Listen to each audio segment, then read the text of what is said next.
नमस्कार सभी छात्र छात्राओं को नमस्कार। आज हम अपनी ऑनलाइन क्लास को आगे बढ़ाते हुए पीएफ फाइनल हिंदी साहित्य के प्रथम प्रश्न पत्र के अंतर्गत नई कविता के कला पक्ष की ओर आज हम चर्चा करेंगे। पिछली क्लास में हमने नई कविता की भाव पक्ष की ओर या उनकी प्रवृत्तियों की ओर हमने अध्ययन किया था और आज हम कला पक्ष की ओर अध्ययन करेंगे, कला पक्ष का अध्ययन करेंगे कि भाई जो नई कविता है उसका कला पक्ष किस प्रकार का रहा है। हम ये चर्चा कर चुके हैं कि प्रयोगवाद और नई कविता में बहुत कुछ समानताएं हैं। अब ये समानता भाव पक्ष के आधार पर भी है और कला पक्ष के आधार पर भी हमें ये समानताएं दिखाई देती हैं। नई कविता का जो कला पक्ष है वो वह ज़्यादातर अधिकांशतः प्रयोगवाद के समान ही हमें दिखाई देता है। तो देखते हैं कला पक्ष में इसकी किस प्रवृत्तियां कैसी रही हैं। सबसे पहले हम देखते हैं भाषा। कला पक्ष में देखें तो नई कविता की जो भाषा है इसमें अंग्रेजी, उर्दू,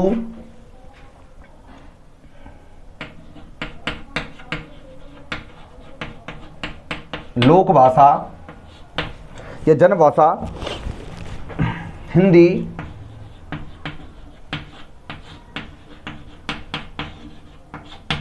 आदि के शब्द हमें दिखाई देते हैं कि जो भाषा रही है नई कविता की वो किससे प्रभावित, उसमें शब्द कैसे हैं, अंग्रेजी के भी हैं, उर्दू के भी हैं, लोक भाषा, जनभाषा के हैं, आम बोलचाल की भाषा के भी शब्द इन नई कवियों ने, नई कविता के कवियों ने अपने काव्य में ग्रहण किए हैं। हिंदी भी है आदि, और कई क्षेत्रीय भाषाओं के भी शब्दों को उन्होंने अपने काव्य में सम्मिलित किया है, स्वीकार किया है। साथ ही इनका जो काव्य था ये काव्य की प्रामाणिकता, सटीकता का पर ज्यादा विश्वास रखते थे, ना कि उसके चमत्कार प्रदर्शन पर। इसलिए भाषा के स्तर पर ये जिस भाषा में ये अपने काव्य को अच्छे प्रकार से स्पष्ट कर सकें उस भाषा का प्रयोग ये अपने काव्य में करते थे। चाहे उस वर्णन करने के लिए, उस चीज का वर्णन करने के लिए, उस स्थिति का वर्णन करने के लिए चाहे इन्हें अंग्रेजी के शब्द प्रयोग करने पड़े, चाहे उर्दू के, चाहे सामान्य बोलचाल के शब्द इन्हें प्रयोग करने पड़े, ये अपने भावों की सटीकता के लिए, अपने यथार्थ के वर्णन के लिए इन्होंने चमत्कार प्रदर्शन के बजाय भाषा की प्रामाणिकता पर या अपने भावों की प्रामाणिकता पर इन्होंने ज्यादा महत्व दिया है। तो भाषा के अर्थ में देखें तो अंग्रेजी, उर्दू, लोक भाषा, हिंदी आदि के शब्दों का इन्होंने का प्रयोग हम इनकी भाषा में मिलता है। अगला है नए उपमान।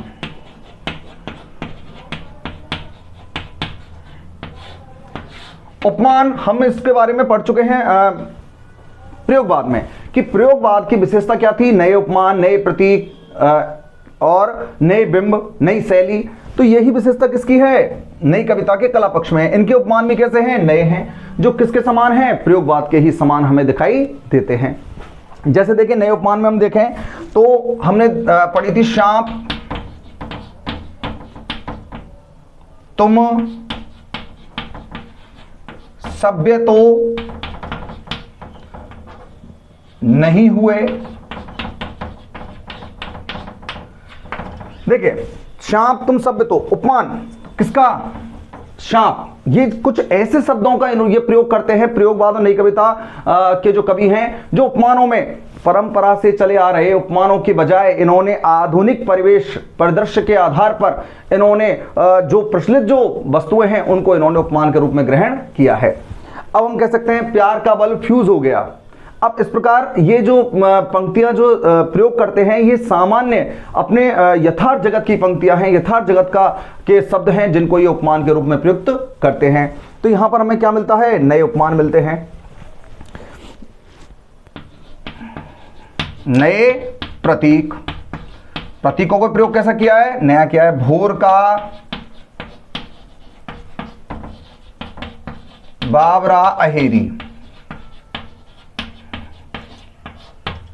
अब देखिए भोर का बावरा अहेरी, ये कुछ पंक्तियां हैं जिनके बारे में हम देखते हैं कि भाई की प्रतीक कैसे नए हैं। भोर सुबह का, बावरा अहेरी मतलब शिकारी, किसको माना है, सूर्य को। तो इनके जो प्रतीक हैं, उपमान हैं, उनमें क्या है, नवीनता हमें दिखाई देती है, नए प्रतीक हैं। बिंब भी कैसे हैं, नए बिंब हैं। और शैली कैसी है, नवीन शैली है।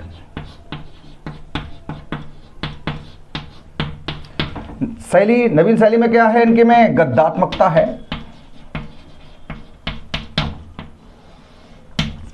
अब बिंब में देखें, बिंब में यही जो पंक्तियां हैं यही हमारे बिंब के रूप में काम करती हैं।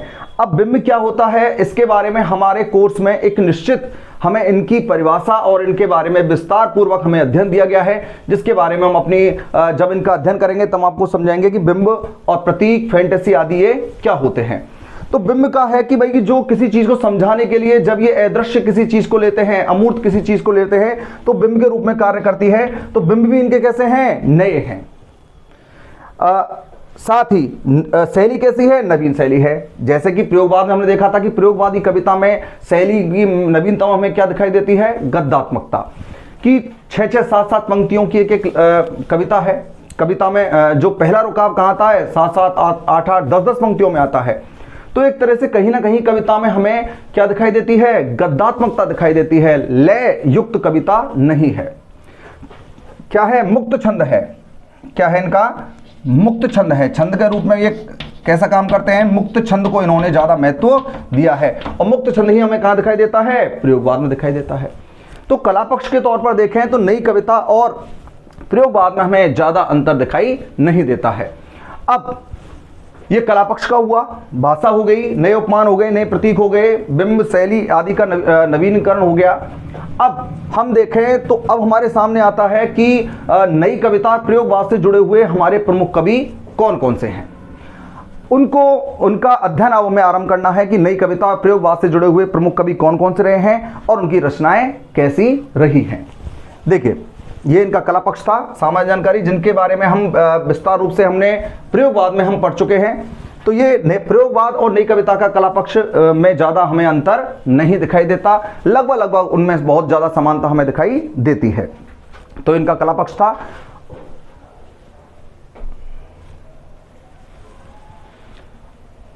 अब इससे आगे बढ़ते हुए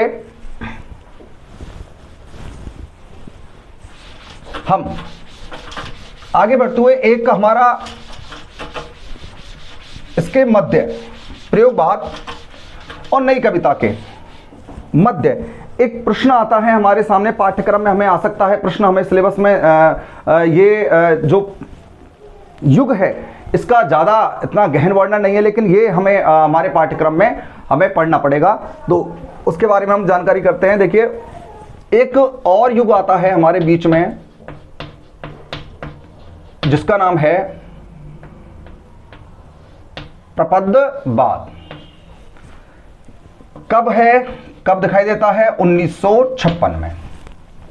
1956 में एक प्रयोगवाद और नई कविता के मध्य एक ऐसा युग है जिसे हम कहते हैं प्रपद्यवाद। ये प्रपद्यवाद क्या है? प्रयोगवाद के भाव और विचारों को आगे ले जाने का कार्य कहीं स्तर तक प्रपद्यवाद करता है। इसने प्रयोगवाद की जो धारणाएं हैं उनको प्रयोगवाद से आगे निकालकर अपने भाव स्तर के आधार पर उनको समझाने का प्रयास किया था।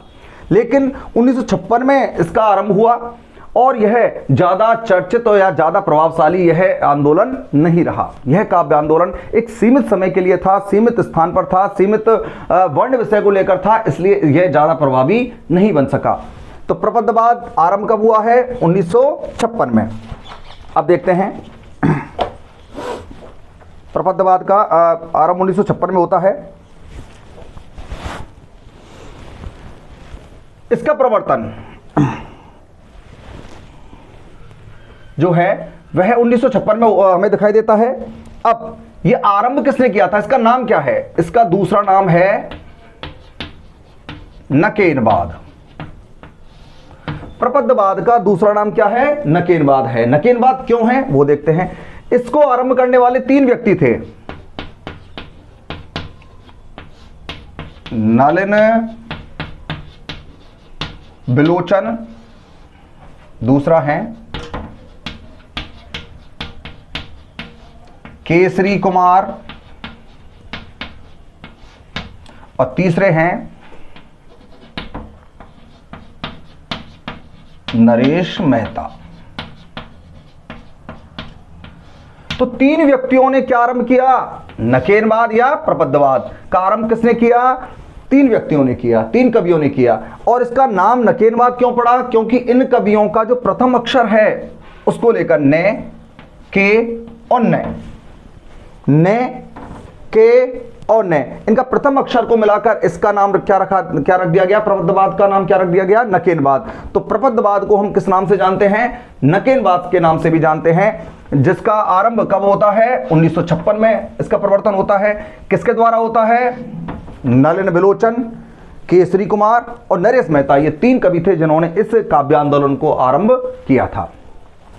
क्यों किया था? क्योंकि ये प्रयोगवाद के जो भाव विचार थे, प्रयोगवाद के जो विचार तथ्य थे, उनको आगे ले जाने का कार्य कौन करता है? प्रपद्धवाद करता है। इनका अंतर क्या है कि प्रपद्धवाद जो है, प्रपद्धवाद प्रयोग को साध्य मानता है,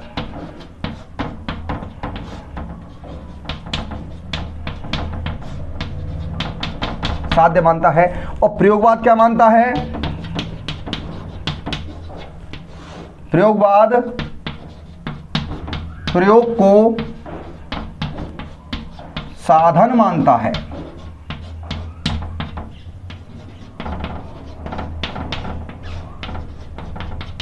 ये अंतर है बस, कि जो प्रबद्धवाद है ये प्रयोग को इसने साहित्य में हुए प्रयोग को क्या माना है? साध्य माना है। और प्रयोगवाद जो है वो प्रयोग को क्या मानता है? साधन मानता है। ये इतना अंतर इसमें हमें दिखाई देता है। तो जो प्रयोगवाद की भाव विचारों को आगे ले जाने का महत्वपूर्ण कार्य कौन करता है? प्रपद्धवाद करता है, जिसका दूसरा नाम क्या है? नकेनवाद है। कब आरंभ हुआ? 1956 में। किसने आरंभ किया? नलिन विलोचन, केसरी कुमार और नरेश मेहता, 3 कवियों ने मिलकर इस काव्य आंदोलन को आरंभ किया है। क्या अंतर है? प्रपद्धवाद प्रयोग को साध्य मानता है और प्रयोगवाद प्रयोग को साधन मानता है। ये हमें अंतर सामान्यतः इसमें दिखाई देता है। तो हमारी नई कविता से जुड़ी हुई जो प्रवृत्तियां हैं उनको हमने अध्ययन किया, साथ ही एक बीच में जो काव्य आंदोलन आता है उसके बारे में आज हमने पढ़ा है। अब नई कविता प्रयोगवाद के जो प्रमुख कवि हैं उनके बारे में हमें अध्ययन आरंभ करना है। और उस अध्ययन में हमें प्रयोगवाद और नई कविता के जो दोनों ही कवि हैं, दोनों धाराओं के कवि हैं, उनको हम एक साथ उनका अध्ययन आरंभ करेंगे, उनकी रचनाओं के बारे में पढ़ेंगे और उनकी प्रमुख जो पंक्तियां हैं उनके बारे में हम अध्ययन आरंभ करेंगे। तो आज की क्लास में अपना इतना, कि आज हमने प्रयोगवाद नई कविता के कला पक्ष को देखा, साथ ही हमने एक जो काव्य आंदोलन हमारे सामने आता है बीच में, उसके बारे में हमने अध्ययन किया है। अब अगली क्लास में हम नई कविता के और प्रयोगवाद के प्रमुख कवियों के बारे में अध्ययन आरंभ करेंगे। धन्यवाद।